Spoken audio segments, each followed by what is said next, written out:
Okay so आज हम लोगों को पढ़ना था क्या, इनकम फ्रॉम पीजीबीपी में अलाउड डिसअलाउड के बारे में। अभी तक हम लोगों ने क्या चीज़ पढ़ लिया है, इसको चलिए देखते हैं। इसमें अभी तक हम लोगों ने देखा क्या कि क्या चीज़ बिजनेस में आते हैं, क्या चीज़ प्रोफेशन में आता है, और बिजनेस इनकम को डिटरमाइन करने के लिए क्या क्या पॉइंट्स कंप्लीट होना चाहिए, ये सब चीज़ें हम लोग ने देख लिया था। ओके, एक बार मैं आपको नोट्स भी दिखा देता हूँ। नोट्स में हम लोग ये चीज़ कवर कर लिए, ठीक है। इसमें हम लोगों ने ये सारी चीज़ें हमने अभी तक कवर की थी। सबसे पहली चीज़, ओके, ये जो चैप्टर है हमारा profit and gain from business and profession. Business में क्या क्या चीज़ें आती हैं, ट्रेड, कॉमर्स, मैन्युफैक्चर्स, है ना। और प्रोफेशन में क्या आता है, जो भी आपका just like chartered accountant, doctors, lawyers, ये सब किस में आते हैं, प्रोफेशन में आते हैं। ओके, तो ये प्रोफेशनल हो गए। बाकी income chargeable under the head of profit and gain from business and profession, कौन कौन से इनकम चार्जेबल है बिजनेस एंड प्रोफेशन में, ये भी हम लोगों ने पीछे कवर किया था। Basic principle governing assessment of business income, business income को असेसमेंट करने के लिए कौन कौन से बेसिक प्रिंसिपल्स हैं जिसको हमें फॉलो करना है, ये भी हम लोगों ने कवर कर लिया था। फिर हम लोग ने पढ़ा था कि computation of income under the head of profit and gain from of business and profession. तो ये कंपुटेशन हम लोग ने कल स्टडी कर लिया था। इस कंपुटेशन को हम लोगों ने कैसे पढ़ा, इस कंपुटेशन को हम लोगों ने कुछ शॉर्ट तरीके से ऐसे पढ़ा था कि computation of profit and gain from business and profession. हालांकि यहाँ पे हम बिजनेस की बात कर रहे हैं, प्रोफेशन की नहीं। सबसे पहले बिजनेस की अपनी नेट प्रॉफिट जो आपके पीएल अकाउंट में दिखा रहा है वो यहाँ पे आप लोग नोट कर लो, ठीक है। देन उसमें हमें ऐड करना होगा क्या चीज़, डिसअलाउड एक्सपेंसेस, ठीक है ना। ऐसे ही खर्चे जो आपने दिखाए हैं बट वो बिजनेस के खर्चे नहीं है, इसको वापस अपने प्रॉफिट में क्या करो, ऐड कर दो। देन अगर कोई ऐसी अलाउड इनकम है जिसको आपको क्रेडिट करना चाहिए था, पीएल में इधर दिखाना चाहिए था, रेवेन्यू में आपने नहीं दिखाया तो अब दिखा दो, उसको ऐड करो। लेस क्या करना है, डिसअलाउड इनकम, ऐसी इनकम जो पता चला किसी और हेड की इनकम है, आपने उसको पीजीबीपी में दिखा दिया है तो उसको लेस कर दो।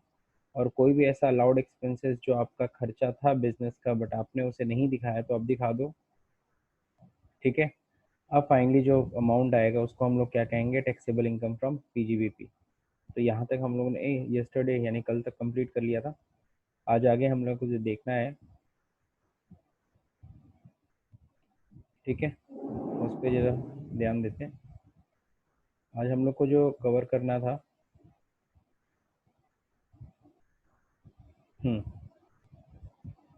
कल जैसे शॉर्टली हम लोगों ने इसको पढ़ा था, एक बार फिर से मैं इसको समझा दे रहा हूँ। Basic principles governing admissible expenses, admissibility of deduction of expenses. किसी भी खर्चे को घटाने के लिए कुछ पॉइंट्स का कंप्लीट होना ज़रूरी है, ठीक है। तो वो कौन से पॉइंट्स हैं जिनको कंप्लीट होना ज़रूरी है। जब भी कोई खर्चा दिखाओ तो उस खर्चे में एक चीज़ क्लियर रखो कि it is responsibility of the assessee to prove the particular deduction is admissible in his case. अगर तुम कोई खर्चा शो कर रहे हो, अपने पीएल अकाउंट में दिखा रहे हो, बिजनेस एंड प्रोफेशन के खर्चे में दिखा रहे हो, देन अगर कोई डाउट होता है और अगर टैक्स ऑफिसर तुमसे क्लियर करता है तो तुम्हें ये प्रूफ करना होगा कि वो खर्चा बिजनेस से रिलेटेड है। Expenditure should relates to the previous year, जो भी खर्चा होना चाहिए वो प्रीवियस ईयर का होना चाहिए और प्रीवियस ईयर में तुम्हारा बिजनेस रन कर रहा हो। Expenditure must have been incurred in connection to other SSC business, और जो खर्चा है वो एसएससी के ओन बिजनेस से कनेक्टेड होना चाहिए। कैसे पता चलेगा, जो भी खर्चे का बिल है वो कंपनी के नाम पे होना चाहिए, यानी बिजनेस के नाम पे खर्चा होना चाहिए। Expenses tainted with illegality cannot be claimed as deductions. For example penalties, जैसे अगर हमें कोई पेनल्टी, कोई फाइन देना पड़ा, ठीक है ना, वो हमारी एक्टिविटीज़ के कारण होता है, वो बिजनेस का कोई, बिजनेस से रिलेटेड कोई खर्चा वो है नहीं। आपने कोई लॉ तोड़ा, कोई रूल तोड़ा, उसकी वजह से आपने वो पेनल्टी दी, उस पेनल्टी को आप एक्सपेंस साइड में नहीं शो कर सकते। Anticipated losses can not be deducted, है ना। तो एंटीसिपेटेड मतलब फ्यूचर में जो होने वाले, अगर कोई अगर घाटा है, तुम्हें पता है ये भविष्य में लॉस होने वाला है, तो अभी आप दिखा नहीं सकते। जब तक वो लॉस होगा नहीं तब तक आप उसको पहले से नहीं दिखा सकते, ठीक है। Next, expenses expressly allowed. अब यहाँ पे हम लोग बात करने वाले हैं किसकी, ऐसे एक्सपेंसेस की जो पूरी तरीके से क्या है, अलाउड है। जैसे कि यहाँ पे दे रखा है रेंट, कोई भी रेंट हो गया, रेट्स हो गया, टैक्सेस हो गया, रिपेयर्स हो गया, इंश्योरेंस हो गया। तो ये सब कह रहा है पूरी तरीके से अलाउड एक्सपेंसेस हैं, इनको आप आराम से प्रॉफिट एंड लॉस अकाउंट में दिखा सकते हो। अब अगर हम रेंट की बात करते हैं तो deductible if assessee has occupied the premises as tenant. ठीक है, अगर एज अ किराएदार अगर तुमने प्रीमाइसेस ले रखा है किराएदार की, तो जो भी तुम किराया दे रहे हो तुम उसको खर्चे में दिखा सकते हो। If a firm has taken on rent premises belonging to one of its partner and pay rent to the landlord, rent would be deductible। ठीक है, और अगर फर्म सपोज करो किसी पार्टनर का ही मकान को रेंट पे ले रखा है, और जैसे होता ना कि हम सपोज करो 4 पार्टनर हैं और कहीं से और से किसी और से लेकर के प्रॉपर्टी हमारे हमारा एक पार्टनर है, उसकी अच्छी जगह पे शॉप सॉरी जगह पे बिल्डिंग है, हमने उसी में जगह ले लिया किराए पे और उसी में बिजनेस कर रहा है और उसको हम लोग रेंट दे रहा है, तो उसको रेंट को भी खर्चे में दिखा सकते हैं। रेंट वुड बी डिडक्टेबल, वो भी हम दिखा सकते हैं खर्चे में। अब रिपेयर ऑफ बिल्डिंग की बात करेंगे, नॉट अ कैपिटल एक्सपेंडिचर। बस कैपिटल एक्सपेंडिचर ना हो, बिल्डिंग मान लो बना रहे हो, उसका जो खर्चा हो रहा है उसको आप पीएल में नहीं दिखा सकते, हाँ लेकिन बिल्डिंग के रिपेयर को खर्चे में दिखा सकते हो। If the assessee has occupied the premises as tenant, लेकिन अगर असेसी क्या है, अगर वो किराएदार है, cost of repair to the premises is deductible, तब भी कॉस्ट ऑफ रिपेयर डिडक्टेबल होगा। ठीक है, अगर आप उस जगह पे किराएदार हो और आपने रिपेयर पे कुछ खर्चा किया है तो बिल्कुल आप उस पे उसको अपने खर्च में एक्सपेंसेस साइड में शो कर सकते हो, कोई टेंशन नहीं उसमें। If the assessee has occupied the premises otherwise then as a tenant, अगर असेसी क्या कर रखा है, ऑक्यूपाई यानी उसका खुद का प्रीमाइसेस है, टेनेंट नहीं है वो, amount of current repair is deductible, तो उसका भी जो रेंट है वो भी अगर कुछ क्या कर रिपेयर के खर्चे कर रखा है, आपका खुद का बिल्डिंग है लेकिन आपने रिपेयर पे कुछ खर्च किया तो वो भी डिडक्टेबल है, आप उसको भी खर्चे में दिखा सकते हो। नेक्स्ट हम लोग बात करेंगे रिपेयर्स ऑफ मशीनरीज की। अभी तो हम रिपेयर ऑफ बिल्डिंग की बात कर रहे थे, अब रिपेयर ऑफ मशीन हो गया, प्लांट हो गया, मशीनरीज हो गए, वही plant and machineries. Not capital expense, capital expenditure नहीं होना चाहिए। अगर प्लांट खरीद रहे हो, प्लांट को इंस्टॉल करा रहे हो, प्लांट को इधर से उधर ले आ रहे हो, मतलब खरीदते समय ला रहे हो, तो वो सब तो आपको पता है कैपिटल एक्सपेंडिचर हो जाती है, मशीन की कॉस्ट में ऐड होती है। लेकिन अगर मशीन का कोई रिपेयर है, सर्विसिंग वर्विसिंग, वो सब खर्चे में तुम दिखा सकते हो। Only current repair is deductible, इस चीज का ध्यान रखना, only current repair is deductible. Current repair का मतलब क्या होता है? Current repair means repair undertaking in the normal course of the user for the purpose of preservation, maintenance और proper utilization for restoring it to its original conditions. यानी कि तुम अगर उसके मेंटेनेंस पे चार्ज पे खर्च कर रहे हो, उसको उसके ऊपर इस तरह का खर्चा कर रहे हो ताकि उसकी जो ओरिजिनल कंडीशन है वो बनी रहे।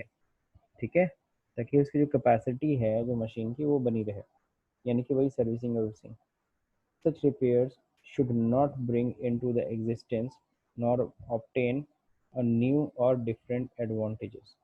हाँ, बस ये होना चाहिए कि ऐसे रिपेयर में ऐसा नहीं होना चाहिए कि कुछ फायदा हो, मतलब कोई कुछ बढ़ोतरी। याद आप लोगों ने अकाउंटिंग में पढ़ी होगी कैपिटल एंड रेवेन्यू एक्सपेंडिचर, अगर कोई खर्चा हमने किया उसकी वजह से उसकी कैपेसिटी बढ़ जाती है तो कैपिटल एक्सपेंडिचर हो जाता है, उसको तो आप नहीं दिखा सकते। हाँ, कोई रिपेयर अगर ऐसा कर रहे हो उसकी जो प्रेजेंट कंडीशन है वो बनी रहे तो वो खर्चा रेवेन्यू होता है, वो आप पीएल में दिखा सकते हो। अब हम लोग बात करेंगे land revenue, local taxes and municipal taxes. तो डिडक्टेबल है बशर्ते वो जो भी म्यूनिसिपल टैक्सेस है वो उस बिल्डिंग से कनेक्टेड है, लोकल टैक्सेस है, लैंड रेवेन्यू वो उस बिल्डिंग से कनेक्टेड है जिस बिल्डिंग में तुम्हारा बिजनेस चल रहा है। इंश्योरेंस प्रीमियम, इंश्योरेंस प्रीमियम अगर हम दे रहे हैं, सपोज करो अपने गुड्स का हमने इंश्योरेंस करा रखा है, उसका हम इंश्योरेंस प्रीमियम दे, या फिर अपने एम्प्लॉयज़ का इंश्योरेंस करा रखे हैं उसका प्रीमियम दे रहे हैं, तो वो भी खर्चे में हम दिखाएंगे। और क्या चीज़ खर्चे में दिखाते हैं, अब देखो यहाँ पे डेप्रिसिएशन। अब यहाँ पे जो डेप्रिसिएशन हम लोग पढ़ने वाले हैं, ये डेप्रिसिएशन बहुत इंपॉर्टेंट है। और ये एक मिनट में एक और चीज़ देख लो, ठीक है ना। डेप्रिसिएशन आप सभी लोगों ने पढ़ा होगा किस में पढ़ा है? आप लोगों ने अकाउंटिंग में पढ़ा है। अकाउंटिंग में जो हम लोग डेप्रिसिएशन पढ़ते हैं सॉरी, अकाउंटिंग में जब हम डेप्रिसिएशन पढ़ते हैं तो उसमें आप लोग ने देखा होगा, अगर हम किसी मशीन को 10 महीना यूज़ करते हैं तो उस पर 10 महीने का डेप्रिसिएशन काटते हैं। अगर किसी मशीन को अगर हमने 5 महीना यूज़ किया तो 5 महीने का डेप्रिसिएशन काटते हैं। इस तरह का कुछ लॉ लगता था, ठीक है। बट यहाँ पे ऐसा कुछ नहीं है। और इसका जो मैं आपको सेक्शन बता दे रहा हूँ, सेक्शन 32 है। तो इनकम टैक्स में 32 सेक्शन में बेसिकली डिफाइन किया गया है क्या, डेप्रिसिएशन को, और डेप्रिसिएशन कैलकुलेट करने का तरीका भी दिया है। लेकिन उससे पहले the following condition must be satisfy in order to claim depreciation. Depreciation claim करने के लिए देखो, अभी तक जो डेप्रिसिएशन पड़े थे वो एज पर अकाउंटिंग रूल था, अकाउंटिंग के लॉ के अनुसार, अकाउंटिंग स्टैंडर्ड यू कैन से। लेकिन अब जो हम लोग डेप्रिसिएशन का जो प्रोसीजर पढ़ रहे हैं वो किसके अनुसार पढ़ रहे हैं, वो हम लोग पढ़ रहे हैं इनकम टैक्स एक्ट के अनुसार, ठीक है। The assessee must be owned by the assessee, asset sorry, the assets must be owned by the assessee। पहला कंडीशन, आप एसेट के ऊपर डेप्रिसिएशन तभी क्लेम कर सकते हो जब वो एसेट्स किसका हो, असेसी का खुद का हो। Registered ownership is not necessary, registered ownership जरूरी नहीं है, बस आप उस मशीन को ओन कर रहे हो, आपके पास है, वो कहीं से किराए पे नहीं लिया। It must be used for the purpose of business and profession, उस एसेट का यूज आपके बिजनेस एंड प्रोफेशन में होना चाहिए। बिजनेस पर्पज से हो रहा है। It must be used during the previous year, ठीक है, और उस मशीन को अपने प्रीवियस ईयर में यूज किया हो। Depreciation is available on tangible as well as intangible assets. Depreciation आप टेंजिबल एसेट्स या इनटेंजिबल एसेट्स दोनों पे दिखा सकते हो। टेंजिबल एसेट्स, इनटेंजिबल एसेट्स आपने अकाउंट्स में पढ़ रखा है। Tangible assets which we can see and touch, या फिर कहते हैं जिसको whose exist there is a, मतलब अगर किसी भी एसेट की एग्जिस्टिंग यानी उसकी कोई फिजिकल एग्जिस्टेंस है तो उसको हम टेंजिबल कहते हैं, और फिजिकल एग्जिस्टेंस नहीं है, just like copyright, patent, lease, इन सब के ऊपर भी आप डेप्रिसिएशन चार्ज कर सकते हो। बस दो चीज़ों को छोड़ देना, नीचे लिखा भी है, no depreciation to be charge on land and goodwill. Land and goodwill पे डेप्रिसिएशन नहीं कटता। Land is a tangible assets, जमीन, गुडविल इज एन इंटेंजिबल, तो इस पे हम डेप्रिसिएशन नहीं काटते हैं। ये इनकम टैक्स में भी साफ साफ लिखा हुआ है। सर लेकिन लैंड एंड बिल्डिंग दोनों साथ, देखिए, जब भी हम लोग लैंड एंड बिल्डिंग की बात करते हैं, कहीं भी इस तरह की चीज़ें लिखी होती हैं, तो ये चीज़ ध्यान रखिएगा कि जब भी लैंड एंड बिल्डिंग साथ में लिखी होती है, हमेशा हम बिल्डिंग की वैल्यू पे ही डेप्रिसिएशन काटते हैं, लैंड की वैल्यू पे नहीं। अगर तुम्हारा कोई बिल्डिंग है जहाँ लैंड की वैल्यू सपोज करो 30 लाख है, और उसके ऊपर जो बिल्डिंग खड़ी है 50 लाख है, दोनों मिला के 80 लाख हुई, लेकिन डेप्रिसिएशन से 50 लाख पे कटेगा, यानी कि बिल्डिंग की वैल्यू के ऊपर ही कटेगा डेप्रिसिएशन। 30 लाख यानी जो जमीन की वैल्यू, उसके ऊपर डेप्रिसिएशन नहीं कटता, ठीक।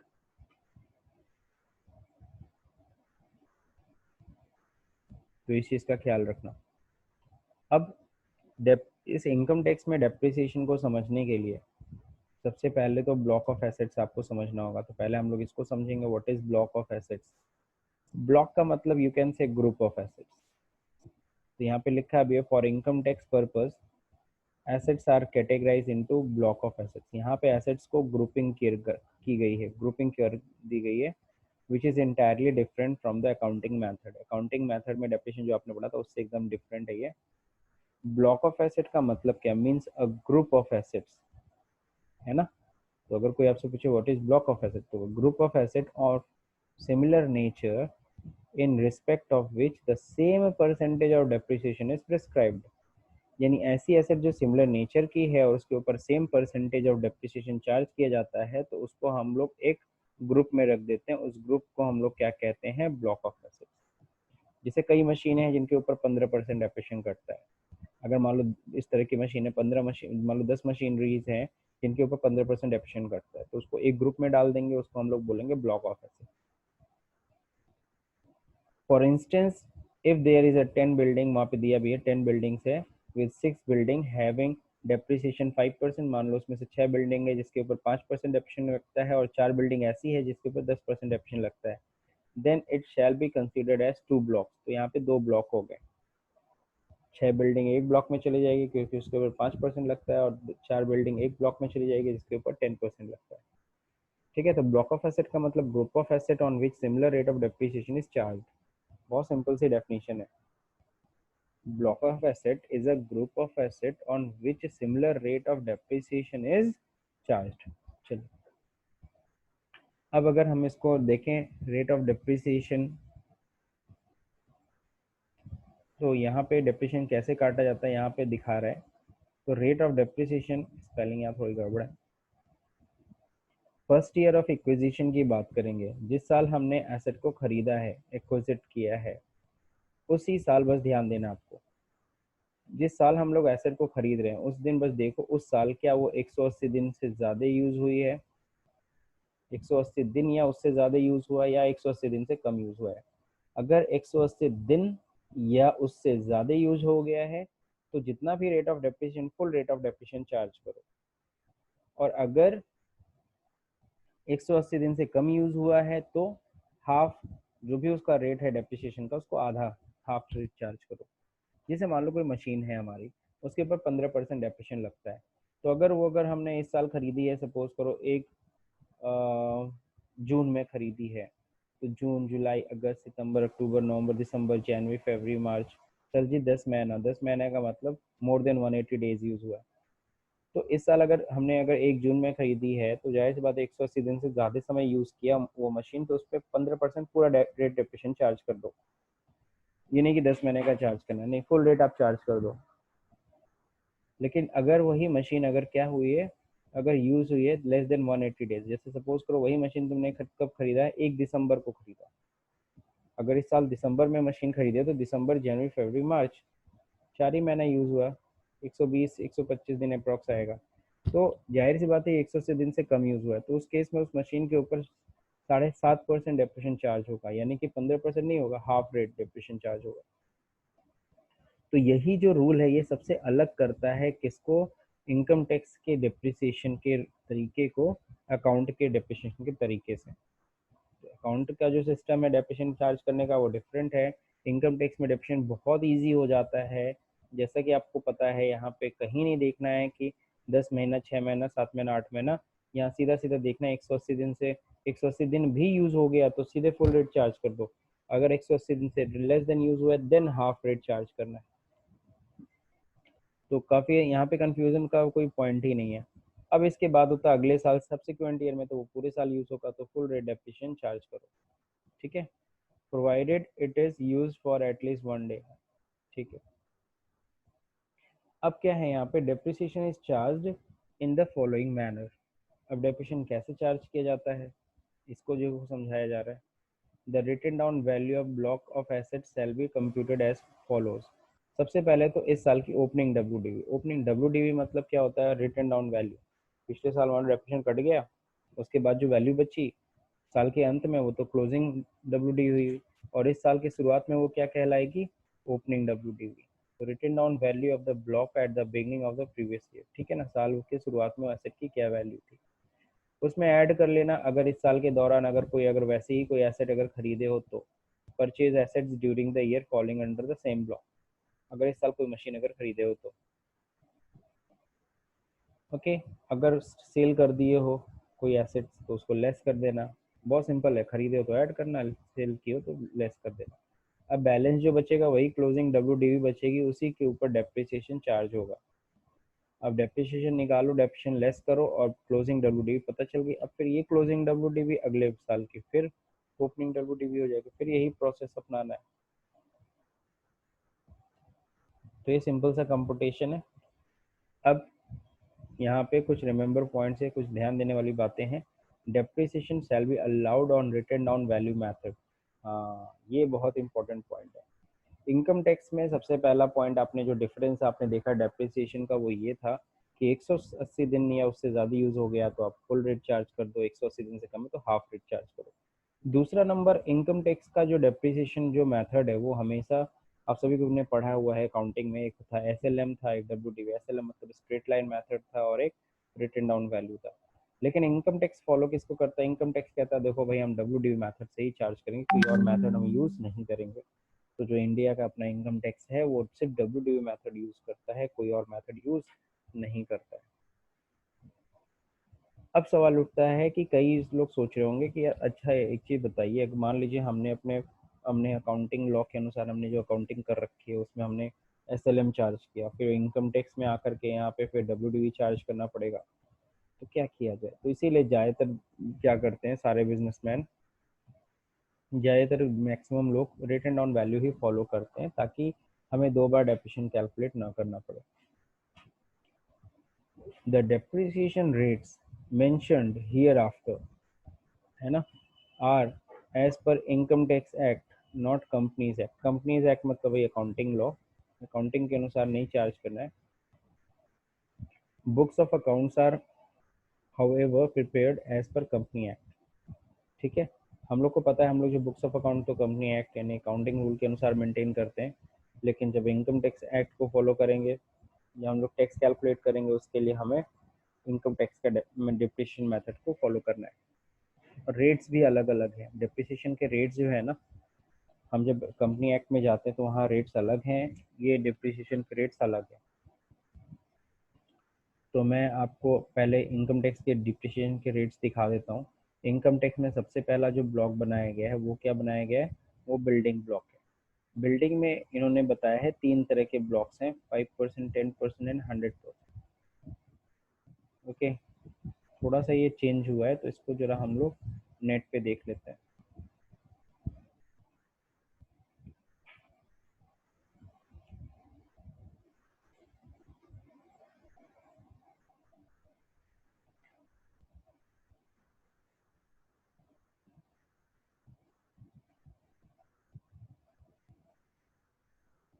डेप्रिसिएशन रेट्स एज पर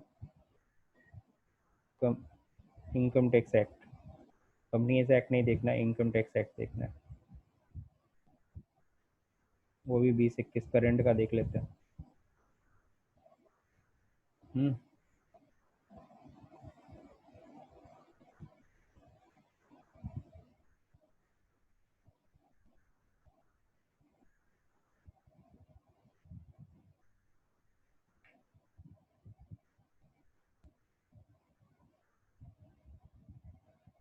असेसमेंट ईयर वही है, सही तो है।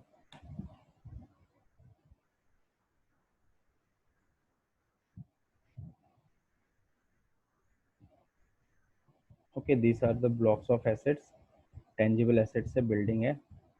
अच्छा, इसमें वही है 5, 10 और 100% है। तो यहाँ देखो, यहाँ पे ये चार्ट दे रखा है और इसमें दे रखा है क्या, building which are use for mainly for residential purpose except. सबको दिख रहा है ना, पीयूष दिख रहा है? Yes sir. ठीक है, तो building which are used mainly for residential purpose except hotels and boarding houses, जो रेजिडेंशियल बिल्डिंग है उस पर 5% डेप्रिसिएशन लगेगा। ठीक है, then building other than used for mainly for residential purpose and not covered under sub item 1 and 3rd, तो उस पे कितना लगता है, 10% लगता है, यानी ऑफिस बिल्डिंग यू कैन से। ठीक है ना, जो ऑफिस बिल्डिंग होती है, जो कमर्शियल बिल्डिंग होती है, उसके ऊपर 10% डेप्रिसिएशन है। फिर building acquired on and after first day of the September 2002 for installing machineries, plant, farming part of water supply project or water treatment system which is put to use for the purpose of business of providing infrastructure facility under the clause जो भी है। तो ये थोड़ा सा लंबा है, आप लोग देख लीजिएगा, मैं आपको ऐसे समझा दे रहा हूँ। जैसे जो टेम्प्रेरी स्ट्रक्चर होते हैं जो तैयार किए जाते हैं, टेम्प्रेरी स्ट्रक्चर समझते हैं आप लोग?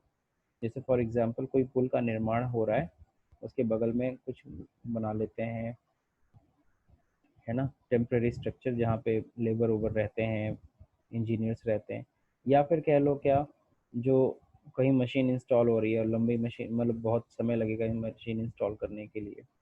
ठीक है, तो उसके लिए वहाँ पे स्ट्रक्चर तैयार करते हैं। ऐसी बिल्डिंग अगर कहीं कुछ है तो उसको, उसके ऊपर कितना चार्ज होता है, 100% डेप्रिसिएशन चार्ज होता है। Purely temporary erection such as wooden structure, अगर कोई वुडन स्ट्रक्चर है, लकड़ी का कोई अगर स्ट्रक्चर हमने तैयार किया है, तो उसके ऊपर 100% चार्ज होता है, लेकिन अभी 40% चार्ज हो गया। कब से? असेसमेंट ईयर 18-19 ऑनवर्ड से बस इन जो 100% दोनों पे चार्ज हो रहा था, उसके ऊपर अब चार्जिंग कितना कर दिया गया, 40%।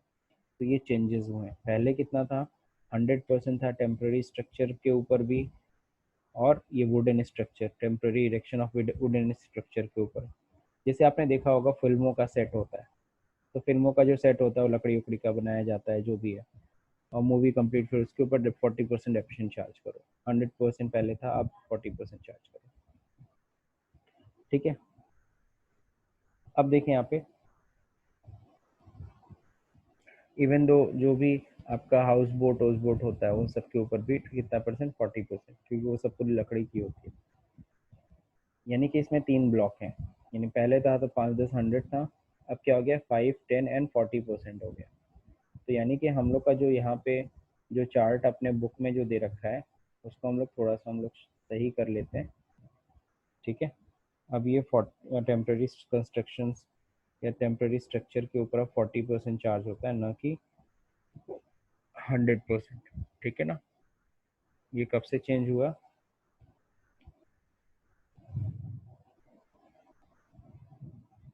ऑनवर्ड्स, या छोड़ो,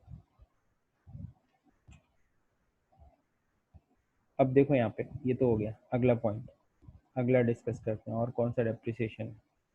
तो यहाँ पे देखो दे रखा है furniture and fittings. Furniture and fittings के ऊपर कितना था पहले? 15 था। कब की बात कर रहे हो? 2005-6 की बात करो। फिर इसको 10% कर दिया गया, अभी भी 10% है। तो आई थिंक ये हम लोग की बुक में सही है, हम लोग के नोट्स में कितना परसेंट? 10% है फर्नीचर एंड फिटिंग्स में। कोई भी फर्नीचर हो जाए उसके ऊपर 10% डेप्रिसिएशन चार्ज करना है, सीधा सीधा प्रूव। नेक्स्ट अब मशीनरीज एंड प्लांट की बात करेंगे, यही सबसे बड़ा ब्लॉक। तो देखो अगर हम देख रहे हैं बिल्डिंग में क्या है, 3 ब्लॉक्स हैं, 5, 5, 10 एंड 40%। और फर्नीचर्स में सिर्फ सिंगल ब्लॉक है 10%, कोई और ब्लॉक नहीं है। सबसे जो पकाऊ है वो थोड़ा सा मतलब थोड़ा सा ब्रॉड है, वो क्या है? मशीनरी एंड प्लांट है। इसमें आपको कई सारे ब्लॉक्स मिलेंगे। ठीक है, देखो लंबा है ये। सर एक क्वेश्चन था सर। आप पूछिए। सर ये जो रेसिडेंशियल बिल्डिंग है सर, ये तो मतलब मेरा पर्सनल यूज हुआ ना सर, तो रेसिडेंशियल इसको हम इनकम टैक्स। रेसिडेंशियल बिल्डिंग देखो सिंपल सी चीज़ है। तो रेसिडेंशियल बिल्डिंग कोई, अगर तुम अपना मकान अगर किराए पे उठा रहे हो, तो तुम अपने यस सर। मकान पर डेप्रिसिएशन नहीं दिखाओगे। यस सर, दिखाएंगे सर। बहुत सारे बिजनेस आज के समय में हो रहे हैं जो रेसिडेंशियल बिल्डिंग में हो रहे हैं कि नहीं हो रहे हैं? Yes sir. अब बताओ, वो कमर्शियल बिल्डिंग तो है नहीं। तुम लोग के कॉलोनी में बिजनेस चलता है तुम लोग के, और आज भी बहुत सारे घर हैं जो रोड्स पे हैं, और नीचे अपना मकान अपना उसमें का क्या कर रखे हैं, कॉमर्शियल बिल्डिंग। मतलब just like city mall, Baldev plaza, ये सब होते हैं कॉमर्शियल बिल्डिंग, इनको कहा जाता है। या कोई कटरा वटरा टाइप का आपने सुना होगा, जैसे शाही बिल्डिंग हो गया। ठीक है, लेकिन अगर यस सर। एक उसके नीचे दुकान खोल रखा है, तो उस बस एक दुकान सिंगल सा खोलने से वो पूरा मकान कॉमर्शियल बिल्डिंग नहीं हो जाती है। ठीक है, क्लियर हुआ अब Piyush? Yes sir. Yes sir. चलिए ठीक है। अब हम लोग बात करेंगे किसकी? मशीनरी में, मशीनरी एंड प्लांट की। तो machinery and plant other than those cover under sub item जो भी है, सीधे सीधे यहाँ पे देखो, motor car other than those use for the business of running on hire acquired put to use and after. तो कहने का मतलब जो मशीन जो मोटर कार आप पर्सनल यूज पे यूज कर रहे हो, मतलब बिजनेस मतलब कि भाड़े उड़े पे नहीं उठाते, तो उसके ऊपर 15% डेप्रिसिएशन है। मोटर कार जो आप यूज़ करते हो किसके लिए? बिजनेस के लिए या रनिंग के लिए, उसको भाड़े उड़े पे उठाते हो, तो उसके ऊपर कितना परसेंट है? 30% डेप्रिसिएशन है। एरोप्लेन, इन सब के ऊपर डेप्रिसिएशन कितना है? 40% है। ठीक है, फिर मोटर बस अगर है, मोटर लॉरी है, मोटर एक टैक्सीज है ना, used in the business of running them on hire other than those cover under entries B, जो बी में ना हो। ठीक है ना, नीचे वाले में। तो इस पे कितना परसेंट है? वही 30% है। नेक्स्ट क्या है? Motor buses, motor lorries, motor taxis use for in a business of running them on hire acquired. लेकिन हाँ, इसको खरीदा कब गया था? 1 अप्रैल, sorry 23rd day of August 2019, but before 1st day of April 2020। ये अभी नया पॉइंट है। इस पे कितना लगेगा? 45%। तो 15% का एक्स्ट्रा बेनिफिट है इस पर। आपको और डेप्रिसिएशन, देखो जितना ज़्यादा डेप्रिसिएशन चार्ज करोगे आपकी प्रॉफिट कम आएगी, तो इसलिए ज़्यादा प्रॉफिट ज़्यादा डेप्रिसिएशन चार्ज करना एक अपॉर्चुनिटी की तरह है। ये लॉ पहले नहीं था, तो यहाँ डैश डैश लिखा है, ये आपको पता है कब बनाया गया है। यहाँ पे कह रहा है 23rd डे ऑफ, यानी 23rd अगस्त के बाद, लेकिन 1 अप्रैल 2020 के पहले अगर जो मशीनरी खरीदी गई है सिर्फ उन लोग के लिए रेट ऑफ डेप्रिसिएशन स्पेसिफाइड किया गया है। अगर कोई कॉमर्शियल व्हीकल है is acquired by the assessee after 1 अक्टूबर 1998, अगर कोई मशीन अगर तुमने कब खरीदी 1 अक्टूबर 1998 के बाद, लेकिन बिफोर 1 अप्रैल 1999, सेम उसी तरह से जैसे ये लॉ बनाया गया वैसे ये भी लॉ बनाया गया, तो उस पर कितना परसेंट है, 40% है। तो इतना पॉइंट कहाँ, तुम लोग कमर्शियल व्हीकल ये पढ़ लेना आप लोग का, देखो अभी इंटरनेट से मैंने इसको निकाला है। प्लास्टिक गुड्स एंड फैक्ट्रीज, इसके ऊपर 30% depreciation. Air pollution control equipment, समझते हो ना, एयर पोल्यूशन कंट्रोल इक्विपमेंट जो होते हैं जैसे साइलेंसर वाइलेंसर होता है, या फील्ड फिल्टर सिस्टम हो गया, डस्ट कलेक्टर सिस्टम हो गया, ये सब जो भी मतलब एयर पोल्यूशन को कंट्रोल करने के लिए जो इक्विपमेंट्स आते हैं, उसके ऊपर देखो कितना परसेंट है, पहले 100 लगता था, अब 40% हो गया। वाटर पोल्यूशन कंट्रोल इक्विपमेंट जैसे लाइक आपके घर में प्योरीफायर लगा है, मैकेनिकल स्क्रीन सिस्टम है, ये सब जितनी भी यहाँ पे दे रखा है, बायोफिल्टर है, एयर फ्लोटेशन सिस्टम है, इन सब के ऊपर पहले 100 लगता था, 40% हो गया है। ठीक है, तो कुछ रेट्स में अपने बुक में इसमें सॉरी नोट्स में सही कर देता हूँ। जैसे यहाँ पे देखो air water pollution control equipments, इन सब के ऊपर कितना परसेंट है, इन सब के ऊपर 40% हो गया। ठीक है, बाकी कार और के मोटर कार वाला सही है, 15%, 30% सही है। ठीक है, फिर आपका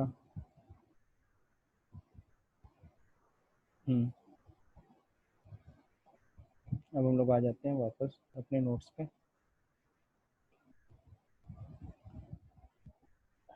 machineries and plant use for semiconductor, ठीक है छोड़ो ये सब, इतना ज़्यादा नहीं पढ़ो।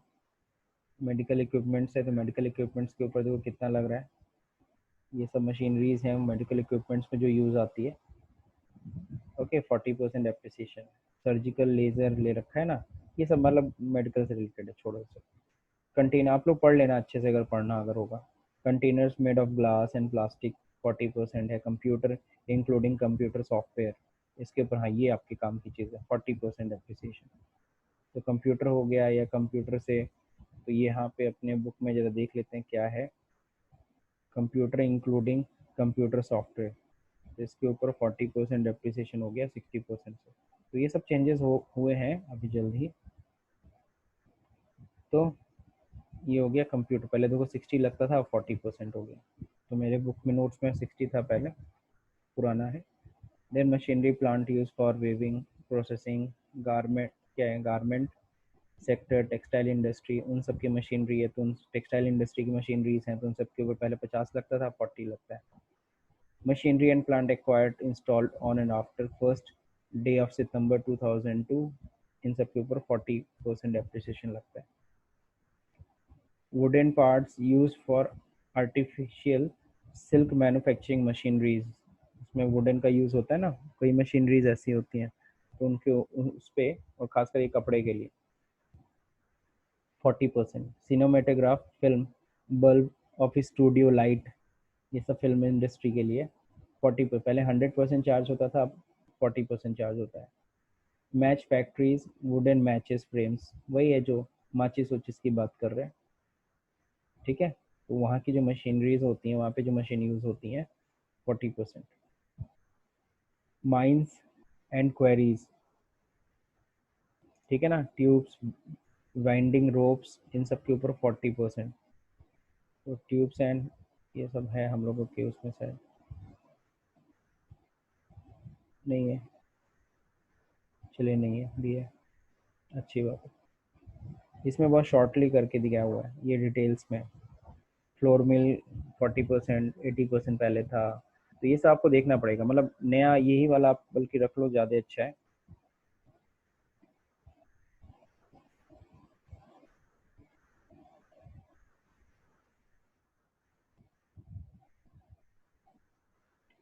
Gas cylinder including valve and regulators, इन सब के ऊपर पहले 80 था, फिर 60 हुआ, इस समय 40% डेप्रिसिएशन है।